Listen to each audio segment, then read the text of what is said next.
Hi, this is Paul.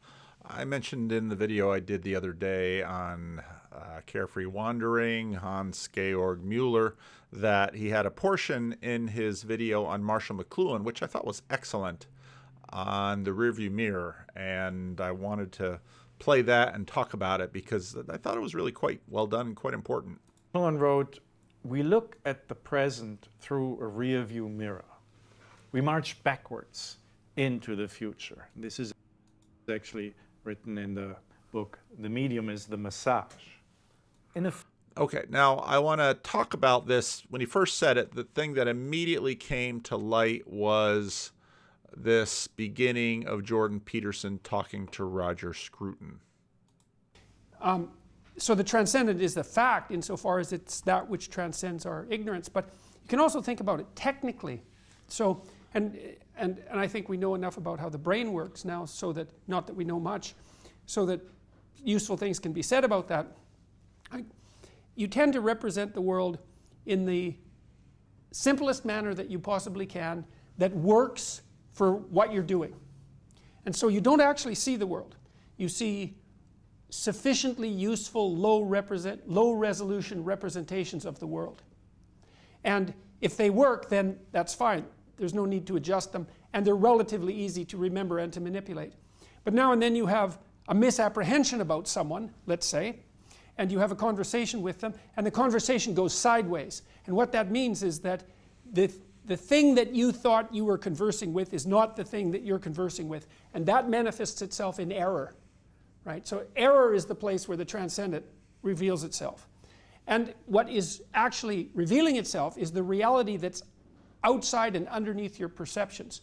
And so what you see in the world, in some sense, is a set of animated cartoons. And a lot of that is actually a consequence of you seeing nothing but your memory. Because your brain is organized so that instead of going through all of the difficulty of having to look at the thing in itself, you look at what you assume to be there. And if you can get away with that, so much the better. But the thing in itself is always much richer than your apprehension of it, which is partly why you make mistakes, but also partly why you can continue to garner wisdom in the world. There's always more there than meets the eye. And God only knows how much more there's there than meets the eye. And you can show this even in the religious sense to some degree, because you could say that there's an element to the transcendent that instills people with a sense of religious significance. You can do that by immediately, scientifically, by feeding people chemicals, for example, that disrupt the...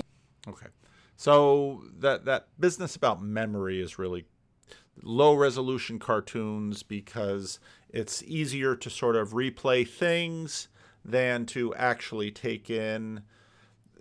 I mean, it's clear that our perception of the world, our interaction of the world, is far more complex and sophisticated than it feels like, and that's to our benefit. It's the way in which we interact the world is an accomplishment. Okay, now back to McLuhan and this idea. Film with the same title, McLuhan says the following. Or rather, what people see in the new is always the old thing, the rearview mirror. And what people see at any time, what their attention is focused upon, is always the rearview mirror, never the present image or the present fact. Okay, and they're coming at it from two different places. Peterson is coming at it in terms of a psychological, scientific, this is what we've learned about the brain, however they've learned about it. McLuhan is paying attention to just sort of watching people and listening to them, and these are much broader, less technical observation of human cognition. The future of the future is the present, and this is something that people are terrified of. And that's helpful to just pause, because the first time I played this, I heard the future of the future is the present. Wait a minute, let me pause and think that through. In other words, if I'm seeing everything I'm seeing right now, I'm seeing through my past. The future of my future is right now. In other words, I am continually developing, transforming, being changed, all of this.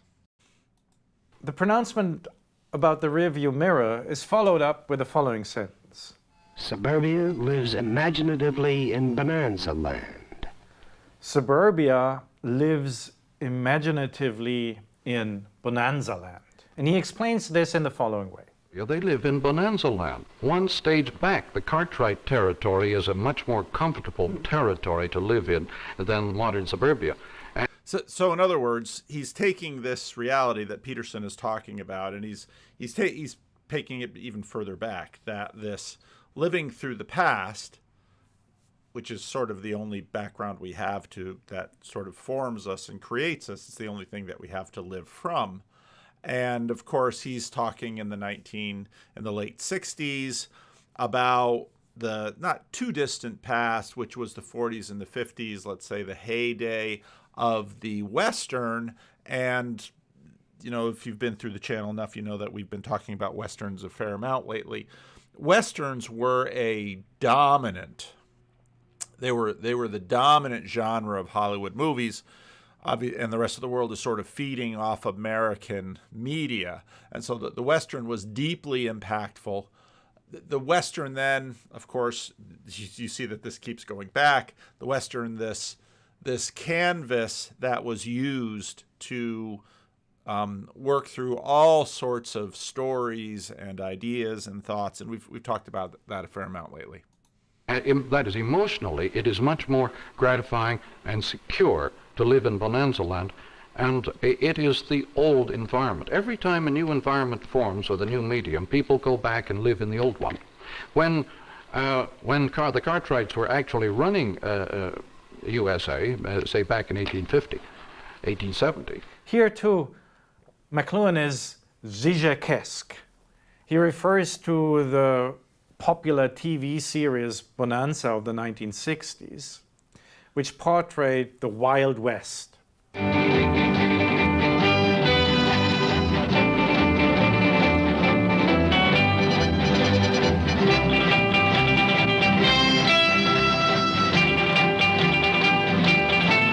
And even someone my age, these things were in syndication, and so I don't recall hardly ever sitting down and watching through a whole Bonanza episode, but it was on TV a lot, and you can still find it. There's one of these streaming channels. There's all these streaming channels on free TV now called Grit, and it's just like Westerns all the time.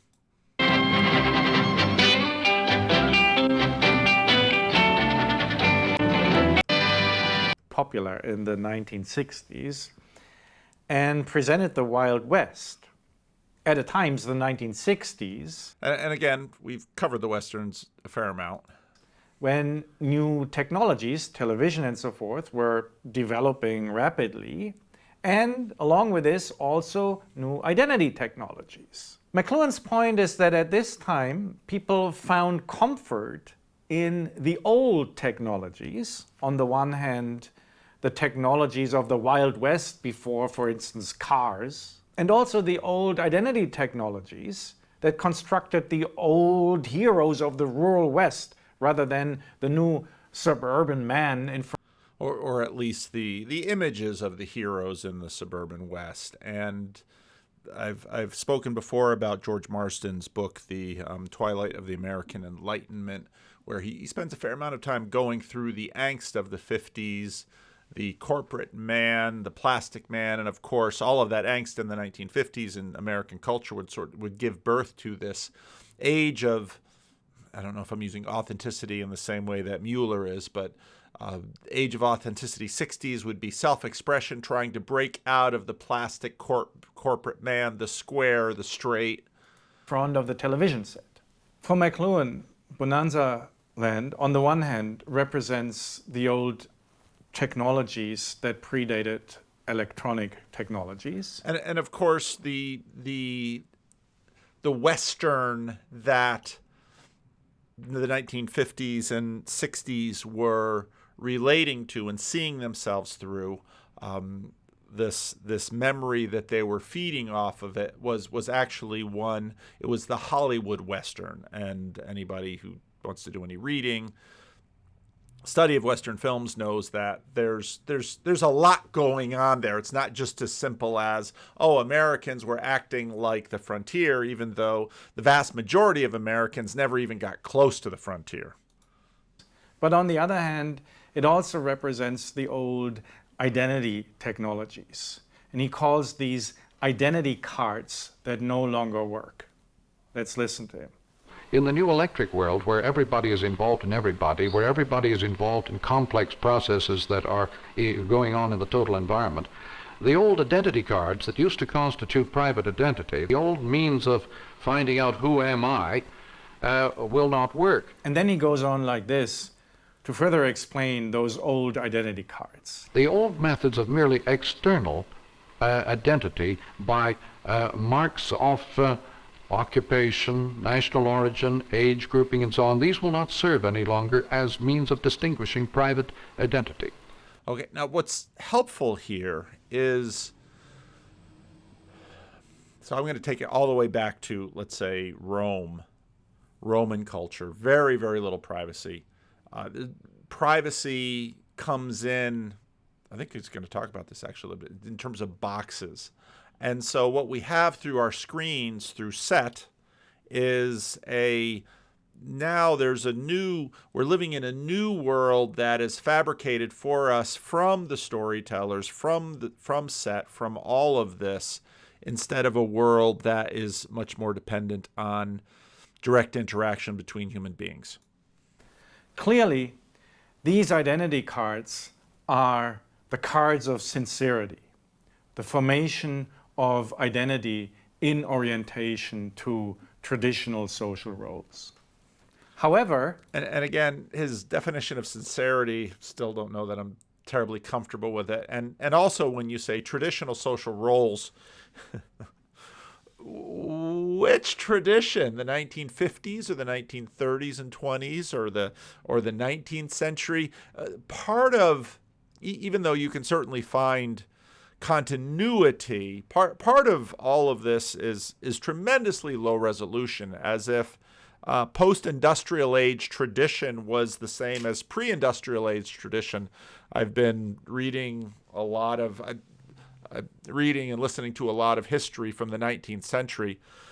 The 19th century is just this massive dislocation in Europe. I've talked about Vatican I. The rest is history. Just had an excellent episode on 1848 and the revolutions. So yeah, it's really, really low resolution to just say, well, there's traditional and then there's modern. There's a lot of traditional. in this very clip, McLuhan also contradicts himself. Contrary to what he says otherwise, and again this confirms that he was not really the most consistent or coherent theorist, McLuhan identifies here the new identity of the electronic age in terms of authenticity. Let's listen to it. People now have to encounter themselves in the inner world, Kierkegaard or existential style, in order to know who they are. What McLuhan says here is that the Bonanza land, created in the media of the 1960s, is a land of sincerity as seen in the rearview mirror. And it is seen while it's making way for the new electronic world, which is depicted here in terms of authenticity as the inner world Kierkegaard style. So he basically claims here that authenticity is replacing the Bonanza land. But again, this is not his usual claim. Now, if we go all the way back to my very first videos, and we talk about Neil Postman and amusing ourselves to death, and we look at, let's say, the world of print of the 19th century. This is an interior world. And it's a world of, when you read, especially in the 19th century, now it's interesting to note that Abraham Lincoln was thought to be unusual because it was quite common, even in the 19th century, to read aloud when you read. At some point, people began reading, quote unquote, silently. Well, they just read listening in their mind, or they just read even without necessarily articulating the words in their mind.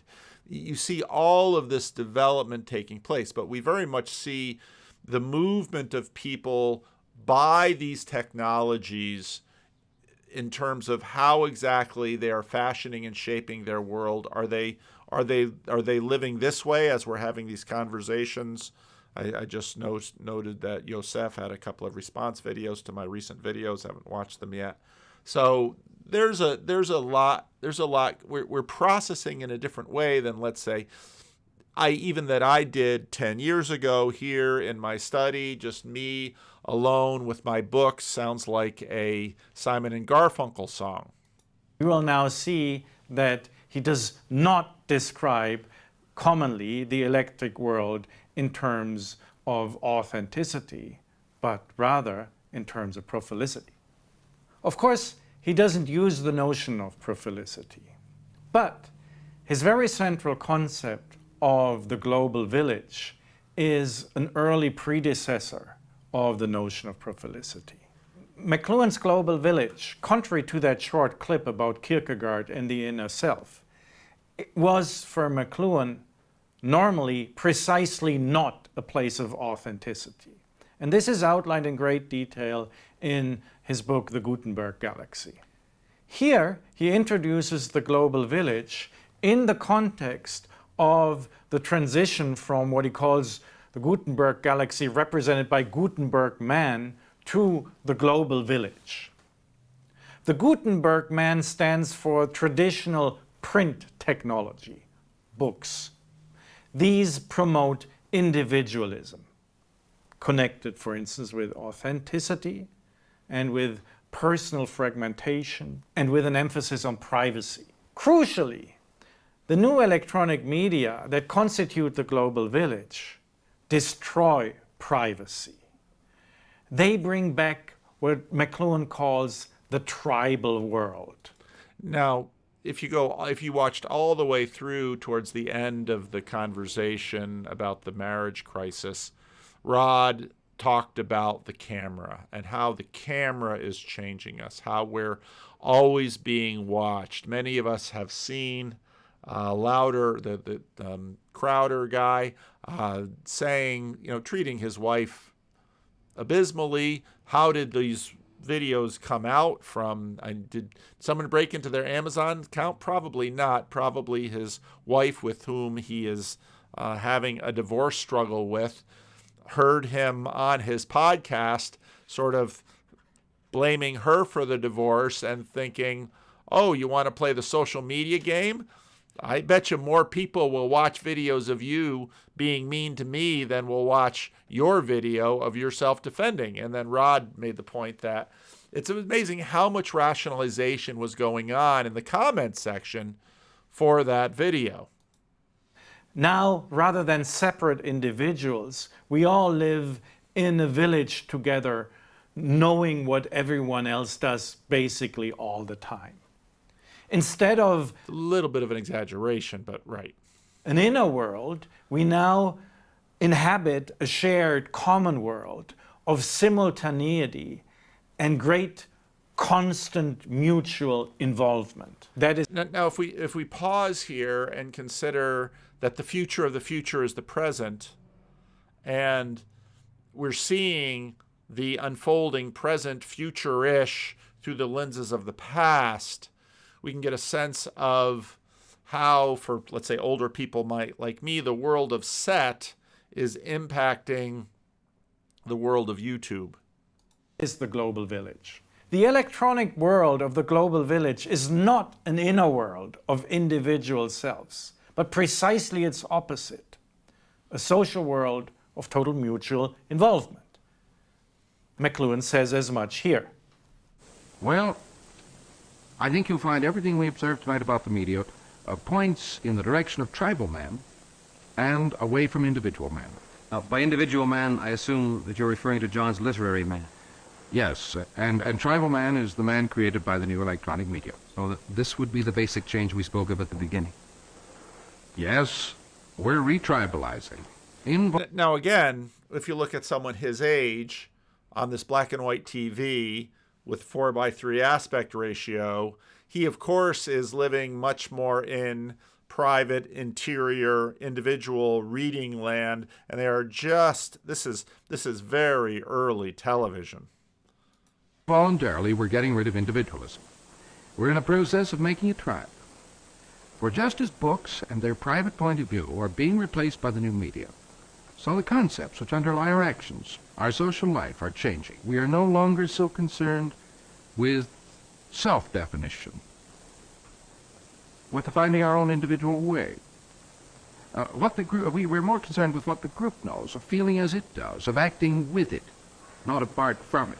And here we have this wonderful short clip describing tribal man, the inhabitant of the new global village. Tribal men and women are humans shaping their identities in loops, in communication feedback loops. Like in a traditional village, where also everyone was constantly getting feedback from everyone else and was observing how everyone else observed them. And of course, this is early television. The feedback loops, the audience capture, that's far more now. McLuhan says, The idea of feedback, of being involved in one's, participating in one's own audience participation, is a natural product of this circuitry. Yeah. Everything under electric conditions Again, audience capture. is looped. You become folded over into yourself, into your image of yourself changes completely. this is an early description of prophylicity. To highlight two important aspects of the global village are, first, there is no privacy.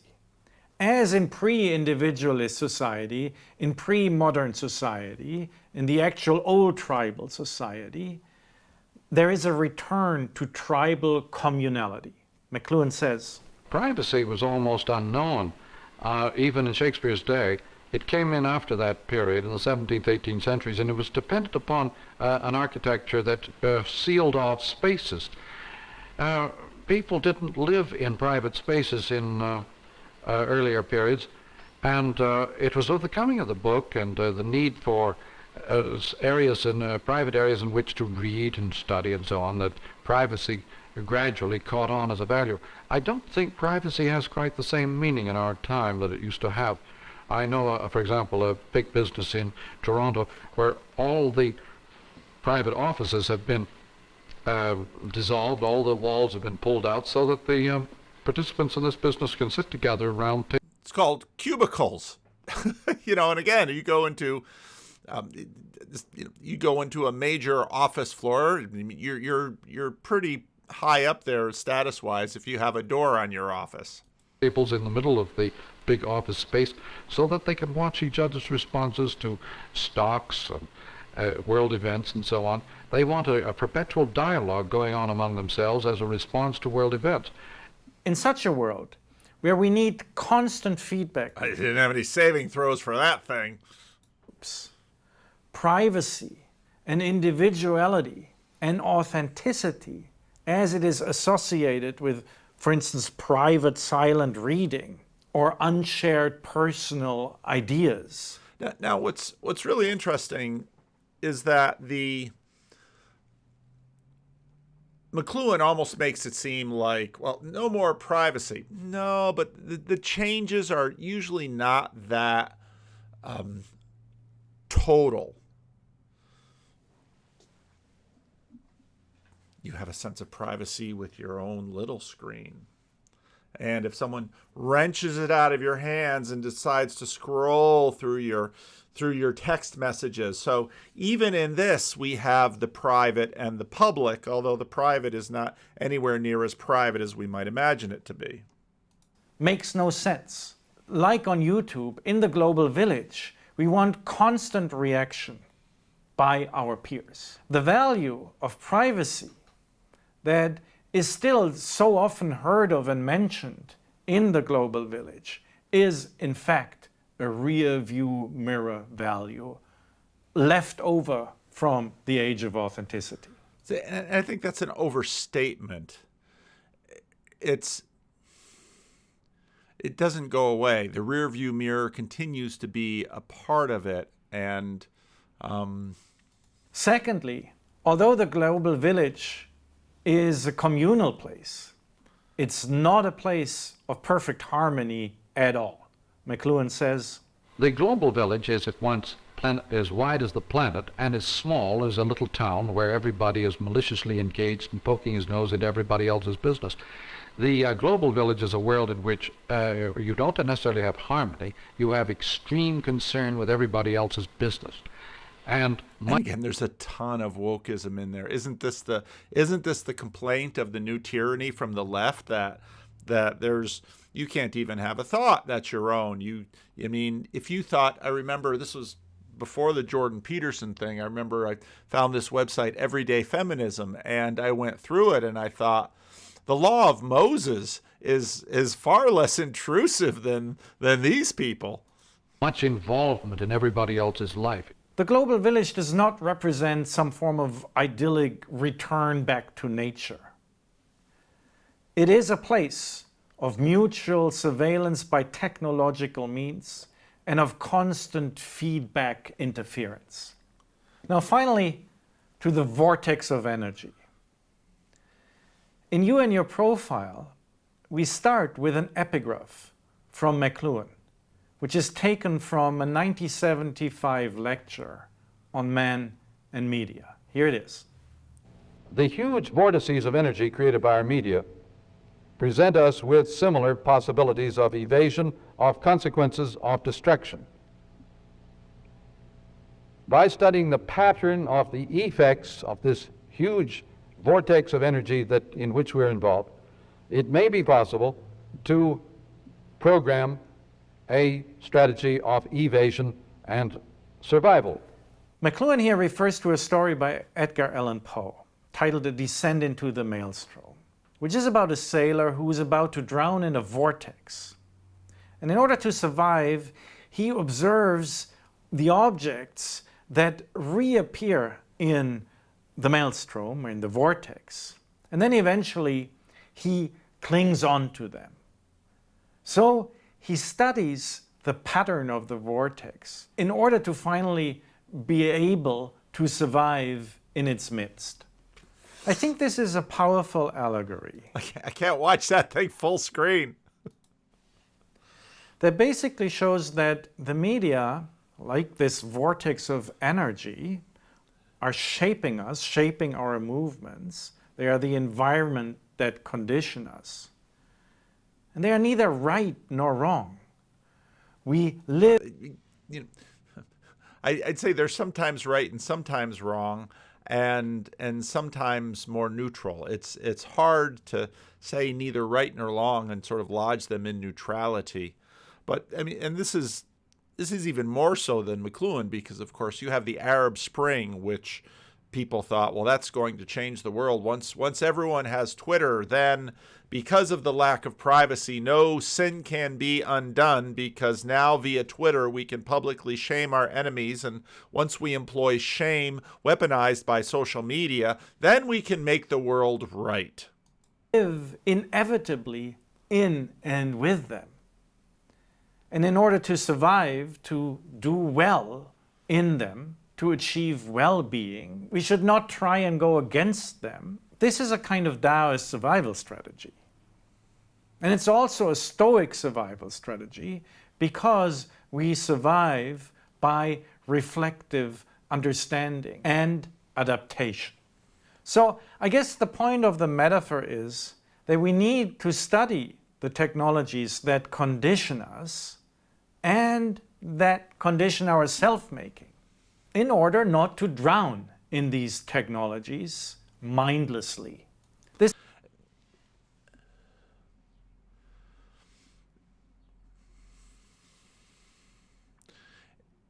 It's nice to imagine if we have some kind of conscious understanding of the impact that protects us. I don't have any 20-sided die here to do a Grim Grizz saving throw, but I don't think just being aware of it doesn't mean you're immune from it. I think it's far deeper and far more subtle than that. This also means we need to become aware of our identity technologies, which function in... You know, this idea that awareness somehow is a prophylactic from influence and seduction. When you look at what really grabs people, and we just use addiction, for example, alcohol. What really grabs people, the alcoholic, to everyone else, they look at the alcoholic and say they're an alcoholic. Their love is their bottle.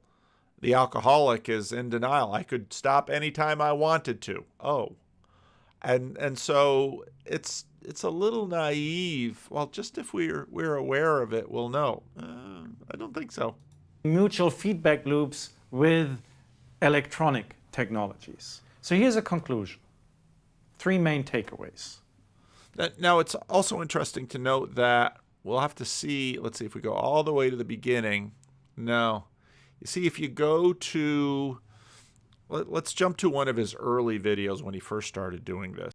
All right, so here's his channel, and you can see, I think the first videos I saw of his were probably, did some stuff on Kant, did some stuff on Jordan Peterson. But again, if we go all the way back to his first videos, he started out with, oh, this must have, he used to have like this warning that came up. Where's the warning? Is it at the end?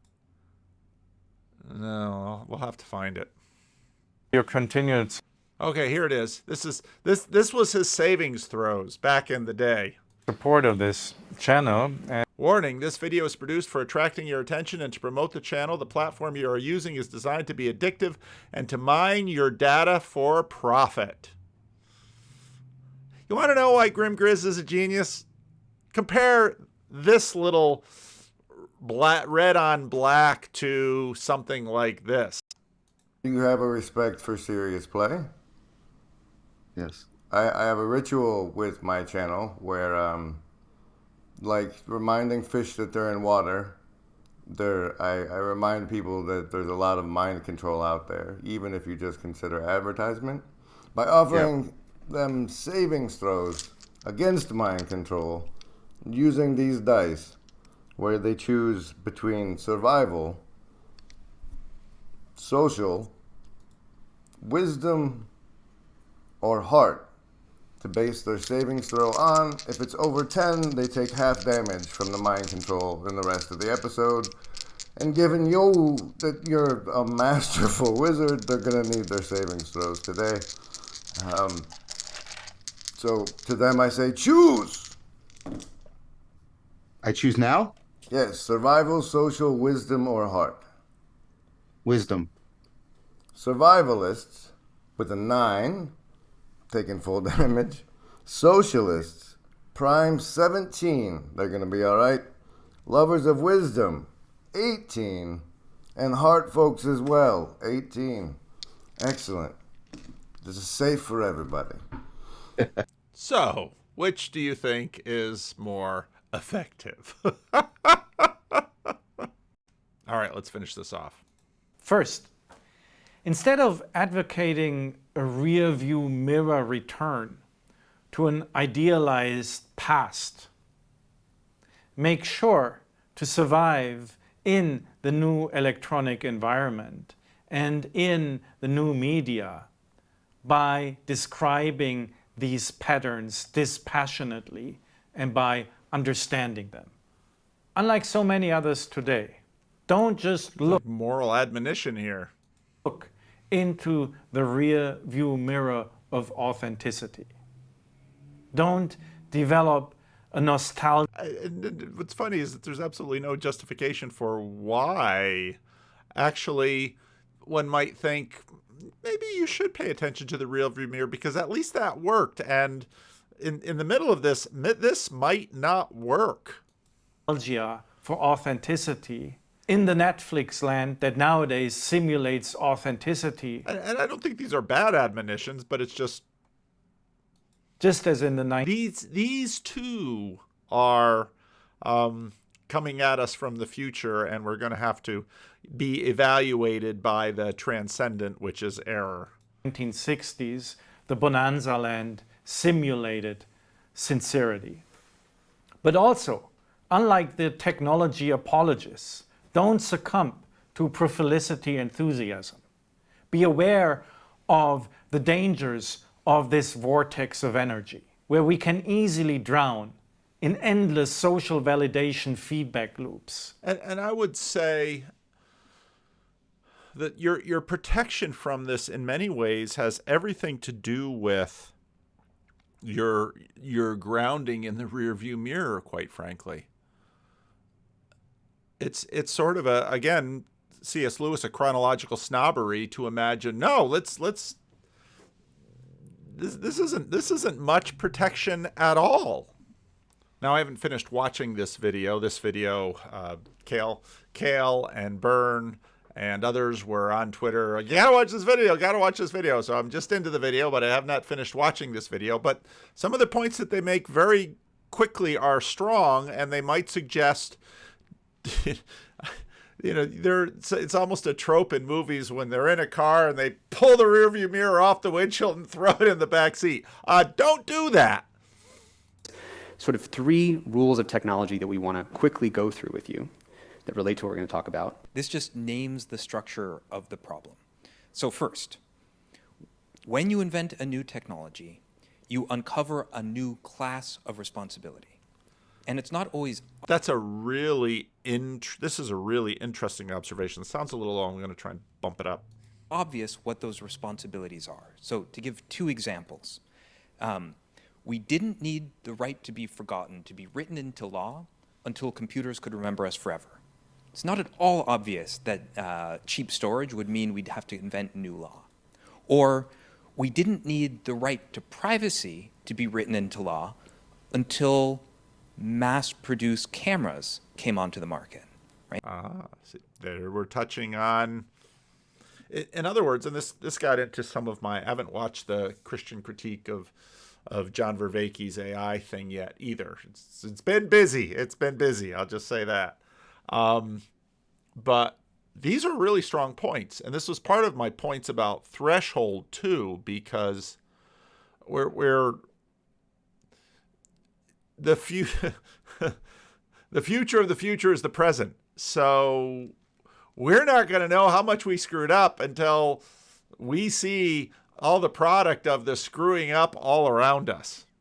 Right? And Brandeis had to, essentially from scratch, invent the right to privacy. It's not in the original Constitution. And of course, to fast forward just a little bit, and of course, we're even still debating that right to privacy in the Constitution, especially with respect to Roe v. Wade. Attention economy, we are still in the process of figuring out how to write into law that which the attention economy and the engagement economy takes from us. So when you invent a new technology, you uncover a new class of responsibility. And then 2, if that technology confers power, it will start a race. And if you do not coordinate, the race will end in tragedy. There's no one single player that can stop the race that ends in tragedy. And then I'll say, okay, so we got to coordinate. And this is part of what's interesting about the AI conversation. So, we got to coordinate. Okay. How well did coordinate go? This thing starts with the example of nuclear weapons. How well did coordination go with nuclear weapons? Oh, well, we had the Non-Proliferation Treaty. How's that going? North Korea, Iran. This is a lot. This is, these are little computer boxes and networks. How's that coordination going when it conveys power and therefore initiates a race so that the race doesn't end in tragedy? Yeah, this is sobering. That's really what the social dilemma was about. And I would say that social dilemma and social media was actually humanity's first contact moment between humanity and AI. I'm curious if that makes sense to you, because it's when you... I again, and I'm still not sure of that. I think with some of these elements, we sort of had a threshold, but in some ways, the more I think about this, the more I see this in terms of very ancient perspectives of spiritual conflicts, of spirits, of principalities and powers. Someone in a comment section says, "Well, define those." Well, it's not necessarily easy, because on one hand, I'm resisting the either or of sort of a Cartesian imagination that just this all goes back to the second conversation I had with Jonathan Peugeot, because having that conversation, that was sort of an example of Peterson's. You bumped into something, and I bumped into Peugeot, and I'm thinking something's going on here. Because what begins, and I think you can go all the way back to Plato with respect to writing. I think actually, and then through McLuhan, writing was first contact with AI. And maybe AI, artificial isn't a good word. It's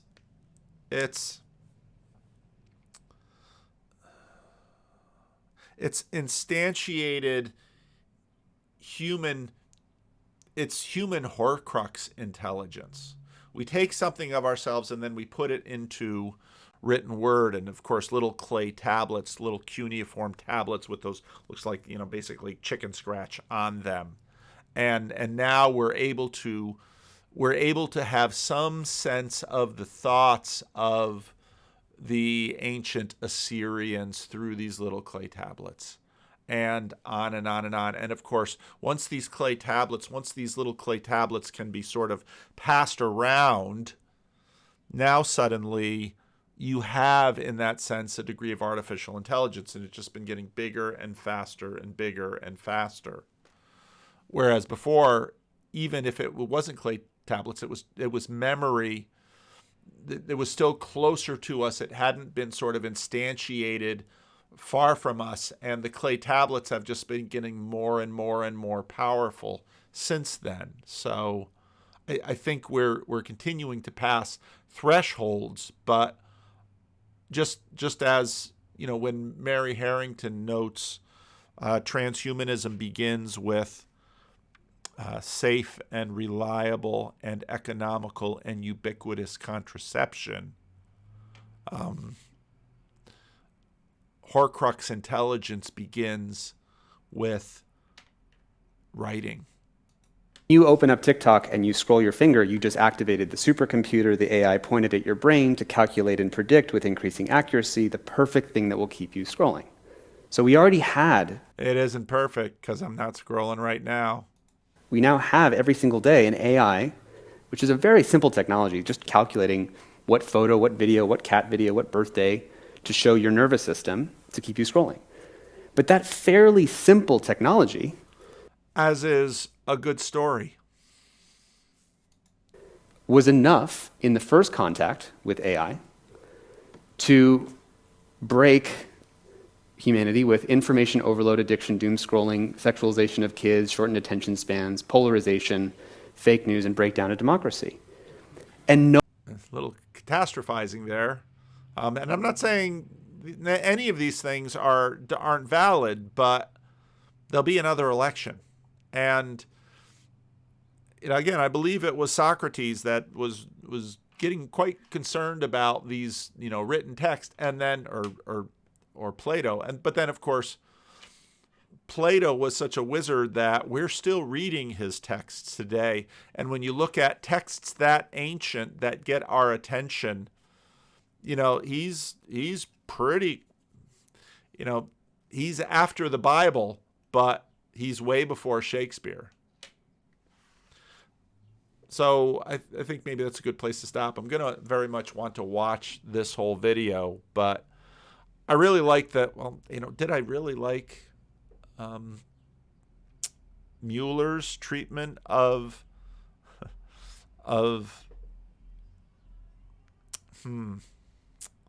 Did I really like Mueller's treatment of Marshall McLuhan, or did I really like Marshall McLuhan? I was almost the same. That's what we do with videos. when I started this YouTube channel, I thought a lot about what Rod Dreher was doing with his blog and thought, you should probably do something like that with video. And then I went to YouTube, discovered, lots of people are sort of doing something like that with video. Read the whole thing. But I wanted to do something a little bit different. I don't want it to be more me. And I guess, it's also sort of like Reader's Digest.